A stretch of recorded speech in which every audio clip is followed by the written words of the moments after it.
പെൺകുട്ടി എന്ന് പറഞ്ഞാൽ 18 വയസ്സ് വരെ, ജനിക്കുന്നത് മുതൽ 18 വയസ്സ്. ഈ 18 വയസ്സ് വരെയുള്ള കുഞ്ഞുങ്ങൾ എൻ്റെ അഭിപ്രായത്തിൽ അച്ഛനമ്മമാരോടൊത്ത് സന്തുഷ്ടരായി അച്ഛനമ്മമാരുടെ കൈകളിൽ ഞങ്ങൾ സുരക്ഷിതരാണ് എന്നവർക്ക് തോന്നലുണ്ടായി. അവർ അത് ഞങ്ങൾ സന്തോഷത്തോടെ ജീവിക്കുന്ന ഹാപ്പിനെസ്, അതാണ് കുട്ടികൾക്ക് മുഴുവൻ ഹാപ്പിനെസ് ഉണ്ടാകണം. അതിന് അച്ഛനും അമ്മമാരും അവരുടെ കൂടെ ഉണ്ടാവണം, അവരുടെ നെഞ്ചിൽ ചാരി കിടക്കാൻ അവർക്ക് ഇടമുണ്ടാവണം. ഇതാണ് ശരിക്കും കുട്ടികളുമായിട്ട് എനിക്ക് പറയാനുള്ളത്, കുട്ടികളെ സംബന്ധിച്ചിടത്തോളം പറയാനുള്ളത്. പിന്നെ കുഞ്ഞുമക്കളോട് പറയാനുള്ളത്, എല്ലാ മക്കളും നന്നായി പഠിക്കണം.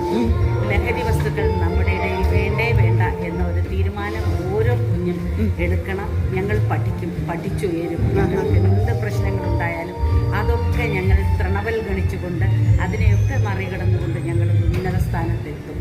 സമൂഹത്തിൽ നല്ലവരായി വളരും. സമൂഹത്തിന് എല്ലാ ശക്തിയും പകരാൻ ഞങ്ങൾക്ക് കഴിയും എന്നുള്ള ഒരു വിശ്വാസം കുട്ടികളിൽ ഉണ്ടാവണം എന്നുള്ളത് തന്നെയാണ് എനിക്ക് പറയാനുള്ളത്. Okay madam, thanks.